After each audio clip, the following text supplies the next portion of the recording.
네, 그럼 본격적으로 오늘의 이슈에 대해서 이야기를 나눠보겠습니다. 두 분 모셨는데요. 김성진 정치부 차장, 이희로 자주국방 네트워크 사무국장과 함께하겠습니다. 네, 두 분 안녕하세요. 안녕하십니까.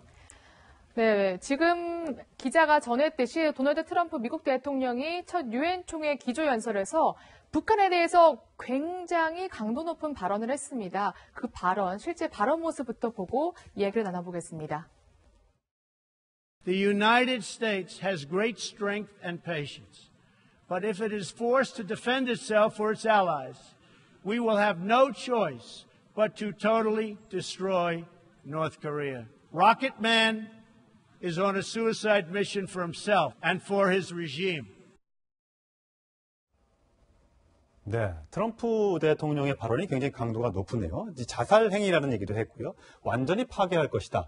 사실 듣기에 따라서는 굉장히 섬뜩한 내용이에요. 북한에 미사일이라도 쏘아내고 진짜 폭탄에 떨어뜨릴 그런 기세네요.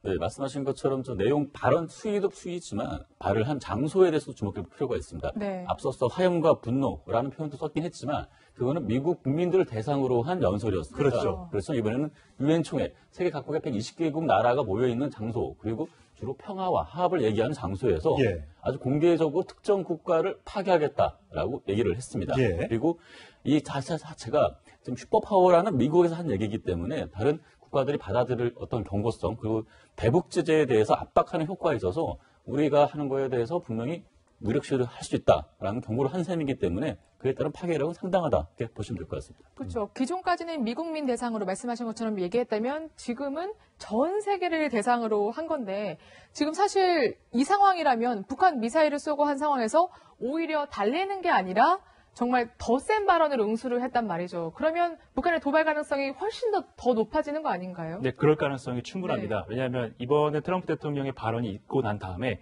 현장에 있었던 외교관들이 이런 말을 했습니다.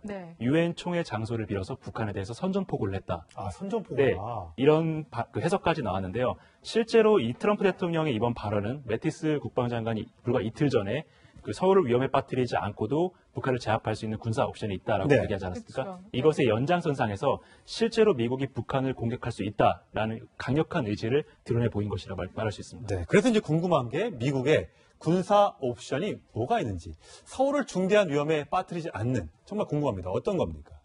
네, 말씀하신 것처럼 약간의 좀 뉘앙스 차이가 있습니다. 불과 2달 전만 하더라도 미국의 매티스 장관이라든가 한국민, 5천만 한국민의 피해 때문에 그거를 해결할 수 있는 방법이 있으면 군사적 옵션을 가져와 봐라. 얘기를 했었거든요. 근데 지금은 또 스탠스가 바뀌어서 서울 시민들을 위협하지 않는, 피해를 주지 않는 군사 옵션이 있다라고 얘기를 하고 있습니다. 그 입장 변화가 있는데 2달 전에 없었던 방법이 갑자기 하늘에서 뚝 떨어진 건 아닐 텐데 그럼 어떤 방법을 얘기를 하는 것인가 다양한 해석이 나오고 있는데 첫 번째로 지금 보시는 것처럼 특수작전 얘기가 나오고 있습니다. 그래서 지금 모든 지휘체계, 핵심인 지휘체계인 김정은만을 제거한다면은 나머지 모든 북한군의 무력이라든가 그리고 전략군을 포함해서 탄도미사일을 충분히 우리가 통제할 수 있다라는 생각을 갖고 있는 거고요. 두 번째는 마비작전입니다. 서지컬 스트라이크 같은 개념인데 주요 핵심 시설, 핵시설과 그리고 저장고라든가 핵심 시설만 폭격을 해서 타격을 해서 더 무력화시키겠다. 가장 큰 위험만 제거하겠다는 부분인데 이 부분이 있고 또 대규모 심리전이 있습니다. 그래서 심리전을 통해서는 해상 봉쇄를 해서 경제적 압박을 강화하고 심리전을 통해서 어떤 변혁을 일으키는 방향으로 가는 방향이 있는데 근데 문제는 어떠한 방법이든지 우리 서울, 한국의 피해가 없이 할 수 있는 군사 옵션은 현실적으로 존재하지 않습니다. 합참에 물어봐도 어떤 방법이 있습니까? 지금까지 그런 방법이 있으면 왜 안 했습니까? 라고 얘기를 했는데 우리가 전혀 피해를 입지 않고 할 수 있는 방법은 없다. 다만 확률적으로 최소화하는 방안을 강구하고는 있다. 이런 설명이 나왔습니다. 저는 궁금한 게 참수작전이라는 게 하도 이제 우리가 네이비실이나 미국의 특수부대들을 많이 봐왔잖아요. 우리 옛날에 영화 실미도도 봤고. 혹시 그런 특수부대가 싹 들어가서 김정은만 제거하고 나오는 건가 했더니 지금 아까 조금 전에 그래픽에서 봤던 것은 이 스텔스 포켓가 떠서 그냥 폭탄을 떨어뜨리는 그런 방법이 더 유력한가요? 네, 맞습니다. 왜냐하면 우리가 참수, 요인 암살이라는 작전을 이야기할 때 영화에서 보듯이 특수부대가 들어가서 우리 빛나된 사살작전 그런 식으로 하지 않았습니까? 이런 것은 그 경호부대, 경호병력이 적은 특정 테러리스트라든가 이런 대상을 대상으로 국한된 것이고요. 북한 같은 경우에는 평양에만 12만 명이 넘는 그 호위사령부 병력이 있습니다. 이것을 뚫고 갈 수가 없기 때문에 아까 그래픽에서 잘 그 설명을 드렸지만은 3단계 작전, 그 전략적 마비전 개념으로 수행할 것으로 보이는데 그 과거에 그 손자병법에서 고병상 벌모, 즉 어떤 병력을 운영할 때 가장 최상책은 적의 의지를 꺾는 것이다라고 네. 이야기를 했습니다. 예. 미국도 실제로 2000년대 이후에 수행하고 있는 대부분의 작전에서 그런 형태의 작전을 수행을 해왔거든요. 의지를 꺾는다는 거는 최고 우두머리만 제거하면 예. 나머지 사람들은 전부 다 추풍낙엽처럼 포기를 할 것이다. 맞습니다. 의지를 제거하고 그 의지가 행여라도 살아남아서 그 전투 행위를 명령할 수도 있기 때문에 지휘 통신 체계까지 완벽하게 파괴하는 것을 의미합니다. 그렇군요. 예. 네. 이런 가운데 지금 보니까 핵잠수함 얘기도 계속 나오고 있더라고요. 이게 좀 어떤 맥락에서 나온 얘기인지 궁금하거든요. 네, 일단은 이 핵잠수함 우리 건조 계획은 지금 문재인 대통령의 대선 공약 상황이기도 합니다. 그래서 집권을 하면 핵추진 잠수함을 건조를 하겠다 얘기했었고 이 사업이 이번에 처음 나온 얘기는 아닙니다. 노무현 정부 당시에도 2013년에도 추진이 됐었던 사업인데 네네. 그때는 좀 여러 가지 장벽과 국내 여론에 부딪혀서 좀 좌절했었는데 다시 이제 우리도 필요한 시대가 됐다 하면서 지금 꺼내든 카드가 핵추진 잠수함입니다. 그래서 예. 북한의 비대칭 전력에 맞서서 우리도 핵추진 잠수함을 통해서 또 우리가 대응 타격 수단을 갖자 그런 의미가 있습니다. 예. 그래서 앞서 말씀한 것처럼 적의 의지를 끊는다. 그걸 퍼스트 스트라이크라고 얘기를 하는데 네. 초반에 한 번의 공격으로 적의 예봉을 끊고 모든 의지를 끊는다 한다면 그 다음에 세컨드 스트라이크가 있습니다. 그 공격을 받고도 남아있는 전력이 또 보복 공격을 하는 경우는 그렇죠. 예. 북한의 장사정법 이런 거 많잖아요. 네. 그럼에도 불구하고 우리가 만약에 지금 망망대 바다에 지금 잠수함이 생존해 있거나 살아있다. 예. 그래서 여기서 보복 타격을 할 수 있다면 섣불리 공격을 할 수가 없을 것이다. 하는 게 전쟁 옥죄의 논리인데 예. 그러한 측면에서도 우리도 핵조진 잠수함이 필요하다라는 논리를 갖고 있고 이 부분을 지금 한미 원자로 협정이라는 족쇄에 묶여 있는데 이 부분을 지금 풀어보겠다 이런 얘기를 하고 있는 겁니다. 제가 2년 전에 하와이에 미8군 사령부에 출장을 갔을 때 핵잠을 타봤습니다. 물론 운항하는 건 아니고 서 있는 걸 타봤는데 굉장히 좁고요. 그게 일단 자망을 하면 핵잠수함이 그 안에서 먹는 거 밥만 빼고는 공기, 물 다 만들어내서 한 번 밑에 딱 정박을 하면 한 달 동안 물 밖으로 안 나온다고 하더라고요. 우리나라의 디젤 잠수함은 이게 오랫동안 못 있어 하루에도 몇 번씩 왔다 갔다 해야 되기 때문에 적의 레이더에 걸릴 가능성이 있지만 핵잠수함은 그게 위험이 적기 때문에 굉장히 위협적인 무기다 이렇게 얘기를 하더라고요. 네, 맞습니다. 원자력 잠수함 같은 경우에는 한 달 정도를 맥시멈 최대 자망 기간으로 봅니다. 근데 우리가 운영하고 있는 그 통상동력 잠수함, 그 재래식 잠수함이라고 하죠. 이런 잠수함 같은 경우에는 우리 군이 가지고 있는 그 작은 잠수함, 그 장보고급 같은 경우에는 하루에 한 2번 정도 나와서 예. 스노클링이라고 하죠. 그 물 위에다가 파이프를 연결해 놓고 디젤 엔진을 돌려서 배터리를 충전하는 그런 과정을 거쳐야 되는데 뭐 아무리 배터리 성능이 좋아져도 맥시멈 2주 정도밖에 그 작전할 수 없습니다. 근데 원자력 잠수함 같은 경우에는 한 번 물속에 들어가면 이게 어디에 있는지 아무도 알 수가 없습니다. 운영자를 제외한다면. 그렇기 때문에 아까 차장님께서 말씀하신 것처럼 그 세컨드 스트라이크 그 전력으로서 굉장히 큰 전략적인 그 능력을 갖게 되죠. 북한에도 위협이 되겠죠? 상당한 위협이 될 뿐만 아니라 북한이 최근에 전략 잠수함을 만들면서 SLBM 위협이 지금 맞아요. 극심하게 됐습니다. 예. 이것에 대한 가장 확실한 방법, 그 타격 방법이 그 원자력 잠수함입니다. 네, 그렇군요. 자, 이런 북한의 위협, 또 미국의 이 보복, 이런 그 언급들이 점점 세지고 있는데, 우리나라에서는 이 외교 안보 라인이 자꾸만 삐걱거리는 모습을 보여주면서 국민들에게 불안감을 노출시키고 있습니다. 자, 송영무 국방부 장관이 얼마 전 문재인 대통령의 외교 안보 통일 특보였던 문정인 이 특보를 향해서 굉장히 거친 말을 쏟아냈었는데, 어제는 또 꼬리를 내리고 사과를 했습니다. 그 목소리 들어보시겠습니다. 대북 지원을 통일부에서 굉장히 늦추고 조정할 예정이라고 들었다. 누구한테 들었습니까? 서서 웅성웅성하는 그 중간에서 제가 지나가면서 문정인 교수를 떠드는 느낌이지 안보 특보로서는 적절하지가 않다. 이렇게 말씀하셨죠. 이건 소신이? 소신이라기보다도 좀 발언이 과했던 것을 제가 사과드립니다. 네, 사실상 송영무 국방장관이 이제 고개를 숙이는 모습까지 보이는 건데 사실 어떻게 보면 군의 어쨌든 수장이잖아요. 이런 사람의 약간 차기를 꺾었다고 해야 되나요? 공개적으로 좀 망신해 준 게 아닌가 이런 생각도 좀 들었거든요. 네, 그런 측면에서 어제 야당에서도 네. 청와대의 경고에 대해서 비판을 했습니다. 그래서 지금 당연히 할 얘기, 국방부 수장으로서 할 얘기를 한 거에 대해서 지금 이렇게 공개적으로 그쵸. 경고를 한 것 자체는 네. 우리는 사기를 꺾는다는 지적이 있었고요. 어제 송영무 장관이 그러니까 문정인 특보에 대해서 가했던 표현에 대해서는 사과를 했습니다. 하지만 한미연합훈련 축소라든가 그런 발언에 대해서는 문정인 특보의 발언에 대해서는 여전히 바람직하지 않다고 생각을 한다 하면서 본인의 소신은 꺾지 않았습니다. 예. 자, 이게 어떻게 바깥에서는 어떻게 볼지 모르겠어요. 북한에서는 아이고 잘하고 있네라고 판단을 할지. 어쨌든 우리가 똘똘 뭉쳐도 지금 이 위기를 벗어나기가 쉽지 않은 국면이잖아요. 이런 장면이 왜 노출된다고 하십니까? 모르겠습니다. 건전한 토론 문화여서 반대할 수도 있는 것 아니냐라고 하기에는 지금 상황이 너무 위중한 것 아닙니까? 보는 시각에 따라 달라질 수도 있는데요. 미국 같은 경우에도 지금은 대부분이 이제 강경론으로 그렇죠. 정리가 예. 됐지만은 불과 한 달 전까지만 하더라도 외교 안보 라인, 외교 라인과 안보 라인에서 각각 다른 목소리를 냈습니다. 외교 라인에서는 주로 협상을 계속해야 된다. 그렇죠. 대화의 창은 열려 있다라고 이야기를 했고, 그 안보, 국방 라인에서는 소위 말하는 강경파들이 득세를 하면서 북한에 대한 군사 옵션 이야기를 계속했습니다. 우리나라 입장에서 봤을 때 문정인 외교안보 특보는 국방뿐만 아니라 외교안보를 총괄적으로 대통령에게 자문을 하시는 분입니다. 그렇기 때문에 여러 가지 옵션, 대화를 포함한 여러 가지 옵션을 말씀하실 수 있는 입장이고, 송영무 국방장관은 말 그대로 국방을 일단 군사적 옵션을 담당하는 분이기 때문에 그 무인으로서 할 수 있는 발언을 하신 겁니다. 그런데 어떻게 보면은 이것이 그 외교 안보 라인이 통일이 되지 않은 것 같은 느낌도 들 수 있지만은 네. 또 좋게 생각을 하자면은 두 가지 강원 양면 카드를 전부 다 구사하는 그런 방식으로도 볼 수 있기 때문에 이것에 대해서 정치적인 어떤 판단을 내리는 것은 그런데 반면에 지금 송영무 네. 국방장관이 강하게 나설 수밖에 없었던 이유에 대해서도 설명을 하고 있습니다. 네. 지금 문정인 특보가 주로 얘기하는 한미연합훈련 축소나 중단, 그리고 전략자산 전개 중단 같은 경우가 지금 군의 가장 근본이 되는 전략 개념입니다. 그리고 한미 동맹의 상징이 되는 부분이긴 한데 이 핵심을 계속 건드리고 이걸 부정하고 있기 때문에 외교적 수법이든 어떤 군사적 수법이든 모든 근본은 한미 동맹의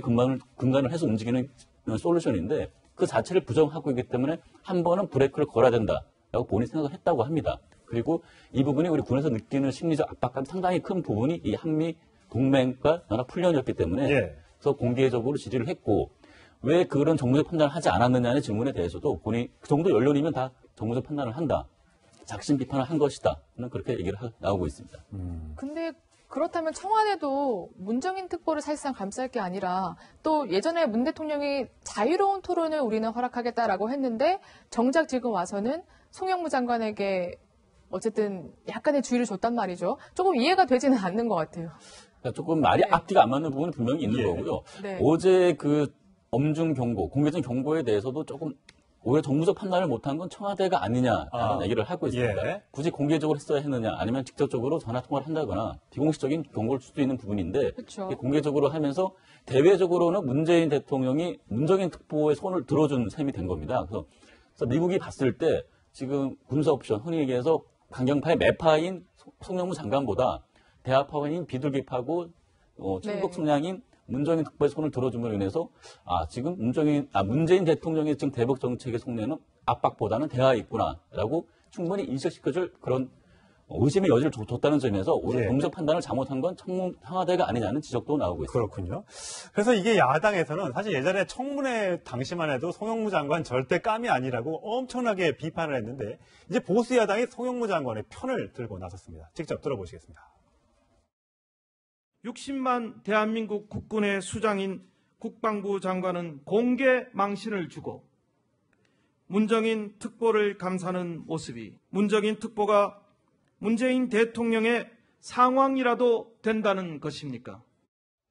네, 문정인 특보의 성향을 놓고 본다면 아무래도 강경파보다는 대화파 이쪽에 좀 더 방점이 맞춰져 있다는 점 다시 한번 바로 잡고요. 사실 북한이 핵을 갖고 있는 게 이게 과연 자기들의 생존, 체제 보장을 위한 그냥 그런 어떻게 보면 보장 수단이냐, 아니면 정말 미국을 때리기 위해서 한국을 전쟁을 해서 적화 통일을 위한 그런 공격용 수단이냐, 사실 의견이 분분합니다. 뭡니까? 최초에 북한이 핵 개발을 시작했을 때, 그때 70년대부터 시작을 했는데, 그때는 체제 보장을 위한 목적에서 개발을 시도했던 것이 맞습니다. 처음엔. 네, 그런데 김정일 시대 이후부터는 이것이 적화 통일의 핵심 수단이 됐죠. 북한이 지금 이것을 가지고 핵무기를 가지고 미국과 계속 접촉을 하면서 통미봉남, 지금 요새 말로는 코리아 패싱이라고 하는데 그렇죠. 통미봉남을 하면서 미국과의 평화협정을 계속 이야기를 하고 있습니다. 평화협정이라는 것은 미국과 더 이상 적대행위를 하지 않겠다. 그리고 그러니까 너희도 주한미군을 철수시켜라. 이런 것을 요구하는 것인데 결과적으로 이 핵무기를 지렛대 삼아서 미국과 협상을 해서 주한미군을 철수시키고 한반도 전체를 적화시키기 위한 핵심 수단으로서 지금 핵무기가 활용되고 있는 거죠. 주한미군이 빠져나가면 공격해서 우리나라를 적과 통일하겠다? 예, 그런 목적이 있다? 예, 충분히 그럴 가능성이 있고 그럴 의지가 있고 그럴 능력이 있다. 그런 측면에서 핵무기를 지금 계속해서 능력을 강화하고 있는 겁니다. 그렇군요. 네, 알겠습니다. 이런 가운데 문재인 대통령이 토마스 바우 IOC 위원장을 만났는데요. 좀 의미를 저희가 짚어볼 만한 언급을 했거든요. 한번 먼저 들어보고 얘기를 계속 나눠보겠습니다. 한반도 같이 여러 가지 안보상의 불안을 야기시키고 있기 때문에 이럴 때 전 세계가 항상 사람 대신 승리시키는 그런 안보 불안을 시선되고 지역의 안정과 평화, 화합을 이루는 데 큰 도움이 될 것입니다. 자, 문 대통령이 오늘 IOC 위원장 등을 만나서 북한이 평창올림픽에 참여한다면 더 안전한 올림픽이 될 거라고 강조하면서 한 말이 휴전결의, 이게 지켜진다라고 했습니다. 휴전결의. 물론 지금 우리가 전쟁이 끝난 게 아니라 종전 상태가 아니라 휴전선이 있으니까 휴전이긴 한데 휴전이란 말을 꺼내니까 뭐 곧 전쟁 날 것 같다는 사람들도 있더라고요. 이 말을 듣더니 휴전결의 왜 나온 겁니까? 그러니까 지금 최근에 북한의 핵실험과 일단 미사일 발사로 인해서 해외에서 우리 한국을 바라보는 시각은 곧 전쟁이 임박한 국가, 한반도에 예. 변화감이 있습니다. 그런데 곧 평창 동계올림픽이 열려되면 세계 각국에서 많은 선수들도 와야 되고 예. 또 여러 가지 또 응원하는 관광객들도 와야 되는 상황인데 그런 불안감 때문에 평창 동계올림픽이 잘 좀 흥행이 되지 않을 수 있다는 우려가 작용했고요. 그렇죠. 그런 측면에서 이런 휴전 결의, 사실 저희 정전 협정 맺고 있고 지금은 휴전 상태긴 하지만 다시 한 번 더 어떠한 국지 도발이라든가 도발할 수 있는 것들 최대한 제거를 하겠다. 이 기간, 올림픽 기간 동안만이라도. 그러니까 보통은 그런 네. 큰 행사가 어느 나라에서 열리면 그렇죠. 싸우다가도 잠깐 휴전하는 게 원칙이니까 네. 우리는 원래 휴전이었으니까 그런 거 절대 우리 없을 것이다. 이렇게 네. 지금 다독이는 겁니까? 네, 이게 자체가 우리의 결의 부분도 있겠지만 만약에 미국과 중국, 주변국에 대한 우발적인 충돌에 의해서 또 발생할 수 있는 부분이 있기 예. 때문에 다만 이 기간은 다 같이 좀 조심을 하자. 그런 취지를 채택을 하자는 것인데 근데 이 뜻대로 북한 또 뭐 유엔 회원국이고 하니까 동의를 한다고 할 수는 있겠지만 그러면서 큰 틀에서 한번 제안을 해보자. 이 기간만은 평화의 기간으로 삼고 이것만큼은 도발과 서로의 자극을 자제를 하자. 그 정도의 의미가 있다 보시면 될 것 같습니다. 근데 보통 생각하기에도 북한이 과연 응할까? 지금 이 분위기에서 약간 이런 의문은 여전히 남거든요. 네, 북한 IOC 위원이 네. 정치와 스포츠는 별개이기 때문에 검토할 수 있다라는 발언을 했습니다. 그랬어요? 네, 네. 그런데 결과적으로는 북한이라는 체제가 우리나라는 지금 외교안보라면서 서로 다른 목소리가 나오긴 하지만은 다른 목소리가 나올 수 없는 그런 시스템이기 때문에 지금 현재 같은 안보 위기 상황이 계속 진행이 된다면은 뭐 그 장 대사의 그냥 개인적인 의견으로 묻힐 가능성이 크고 만약에 북한이 어떤 국면 전환을 노린다. 자신들의 어떤 정치적 목적이 어느 정도 협상을 통해서 달성이 돼서 국면 전환을 노린다라고 생각을 했을 때는 그 계기 국면 전환용 계기로 그 올림픽을 선택할 가능성도 있습니다. 앞서 저기 말씀 장웅 IOC 위원 얘기도 했지만 저번에 세계 태권도 우리 그 서로 우주에서 열린 거? 예. 관련해서도 그렇죠. 정치와 군사 분리 이렇게 생각하는 건 참 순진한 생각이다라고 얘기를 했습니다. 예. 근데 다시 기국을 하면서 했던 얘기였기 때문에 우리의 그런 러브콜에 대해서 이렇게 반응했던 부분인데 지금 뭐 국제 무대가 더 큰 행사인 올림픽이긴 하지만 과연 이걸 따로 생각할지 그런 낭만적으로 생각할지 북한이 그거는 좀 별개의 문제라고 보면 될 것 같습니다. 네, 지금 벌써 한 네. 대여섯 번 정도 문 대통령이 평창올림픽에 참여해달라고 러브콜을 보낸 것 같은데 북한의 반응은 전혀 여기에 대한 이런 방구도 없습니다. 자, 문 대통령 어쨌든 지금 미국에서 열심히 정상 외교를 하고 있는데 한 장의 사진이 논란이 되고 있습니다. 제가 사진을 좀 준비를 했는데 김성진 차장이 좀 보면서 좀 설명을 해주세요. 서울공항에서 나오는 영상이네요. 네. 그래서 이틀 전에 뉴욕으로 출국하기 전에 네. 지금 한 달만 나가기 전에 했던 모습인데 보시면 지금 문 대통령 지금 오른쪽 뒤에 예. 하얗게 좀 보이는 부분이 있습니다. 그래서 이 부분을 보고 일부 네티즌들이 원형 탈모 아니냐 그런 지적을 하고 있습니다. 너무 경무에 시달려 있다 보니까 탈모까지 생긴 게 아니냐? 최근에 문 이런 대통령이 원래 거군요. 치아가 좋지 않아서 네. 처음에도 임플란트 시술을 한 적이 있었거든요. 네, 그렇죠. 예. 일단 경무와 스트레스 그리고 주변에 오는 여러 가지 환경적인 북한 문제라든가 그런 것 때문에 탈모까지 온 거 아니냐 그런 우려가 시선이 있었는데 네. 청와대가 공식 해명을 했습니다. 뭐라고요? 당시에 좀 바람이 많이 불었었고 머리가 흩날리는 과정에서 흰머리가 밑에 반사되면서 아, 저기 흰머리라고요? 네, 반사되면서 그렇게 보였을 뿐 전혀 원형 탈모는 아니다. 이렇게 해명을 했습니다. 예, 우리가 언제부턴가 참 대통령의